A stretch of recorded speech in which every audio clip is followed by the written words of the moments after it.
রাস পুজোর উদ্বোধনে গিয়ে মহিলাদের অনুরোধে বাজনার তালে নাচতে দেখা গেল বিধায়ক খগেশ্বর রায়কে। রাজগঞ্জ ব্লকের বাণীকুড়ি গ্রাম পঞ্চায়েতের ফাটাপুকুর ও মহিলা সংঘের পরিচালনায় 3 দিনব্যাপী রাস উৎসব পালন করা হবে। সেই উৎসবের শুভ সূচনা করলেন রাজগঞ্জ বিধায়ক খগেশ্বর রায়। সাথে ছিলেন রাজগঞ্জ পঞ্চায়েত সমিতির সভাপতি রূপালী দে সরকার, বাণীকুড়ি গ্রাম পঞ্চায়েত প্রধান পাপিয়া দে সরকার, সমাজসেবী অরিন্দম ব্যানার্জি সহ অনেকে। ফিতে কেটে প্রদীপ জ্বালিয়ে উৎসবের শুভ সূচনা করেন বিধায়ক। উদ্বোধনের পর মহিলাদের অনুরোধে বাজনা তালে নাচতে দেখা গেল সমস্ত অতিথিদের।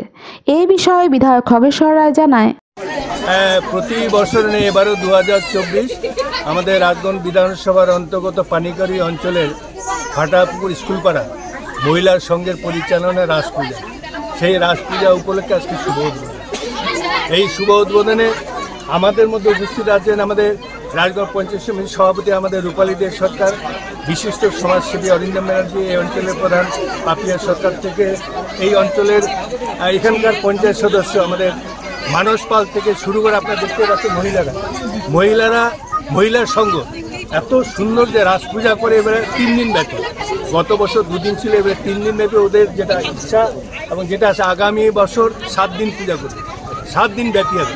তাই নিশ্চয়ই আমি আশা রাখবো এই এলাকার বিধায়ক হিসেবে আমাকে আমন্ত্রণ করেছে, আমন্ত্রণে সাড়া দিয়ে এবারেও উপস্থিত থাকছে এবং 2025-এ এরা যেটা বড় করে যেটা পূজা করবে সর্বতোভাবে সহযোগিতা করবে, আগামী বছর আরও সুন্দর করে যাতে এরা পূজা করতে পারে।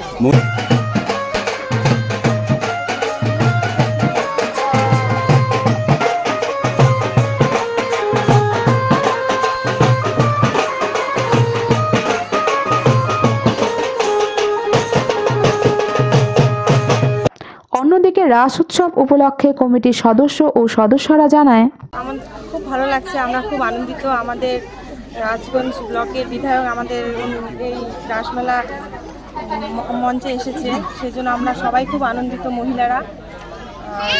দিন আজকে আমাদের অধিবাস হবে, কালকে 15 তারিখ কালকে আমাদের নাম কীর্তন হবে, 16 তারিখ সাংস্কৃতিক অনুষ্ঠান হবে। বিধায়ক সভাপতি এখানকার প্রধান আপনাদের সাথে নাচছে, কেমন ভালো লাগছে, আমরা খুব আনন্দিত সবাই। আমাদের এই রাসমেলায় আজকে থেকে শুরু হয়েছে, রাসমেলা অধিবাস আজকে শুরু হলো। তো আমরা আমাদের এখানে মাননীয় বিধায়ককে পেয়ে আমরা খুব উৎফুল্ল এবং আনন্দিত, এবং সকল মহিলারাও আনন্দ পেয়েছে ওনাকে মাঝখানে পেয়ে। তো আমাদের অনুষ্ঠান হচ্ছে কালকে নাম কীর্তন, আর পরশু দিন আমাদের একটা সাংস্কৃতিক অনুষ্ঠান আছে, মিউজিক্যাল নাইট।